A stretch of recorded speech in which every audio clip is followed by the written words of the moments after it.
We can attach various types of documents to a client's details in PPS. To do this, we simply select the Attach a Document link from the taskbar on the left-hand side. However, if you haven't got this visible, we can select Activities from the top menu bar and choose Attach a Document that way. Now, the first thing to check is that we've got the correct client selected. In this example, we're attaching a document to a Miss Penny Smith.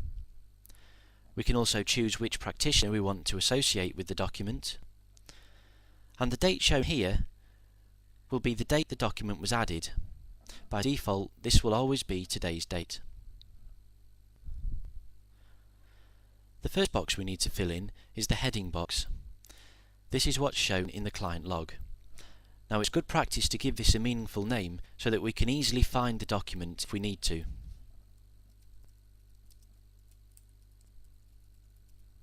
We can also enter any notes in this box if we need to. We've got two options for selecting the document. If we've got a paper copy we want to scan in, we can simply select the Scan Document button.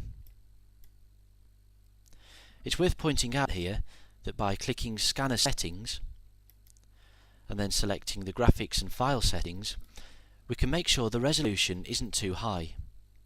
Scanning at a high resolution will mean the file size is rather large.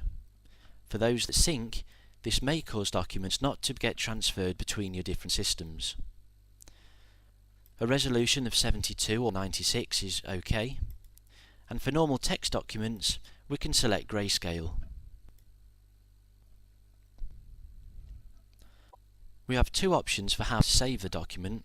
We can choose to prompt for a file name, which simply means that after scanning we can enter our own file name, or allow PPS to automatically assign one.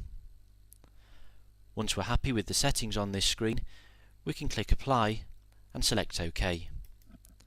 We can then proceed to scan the document.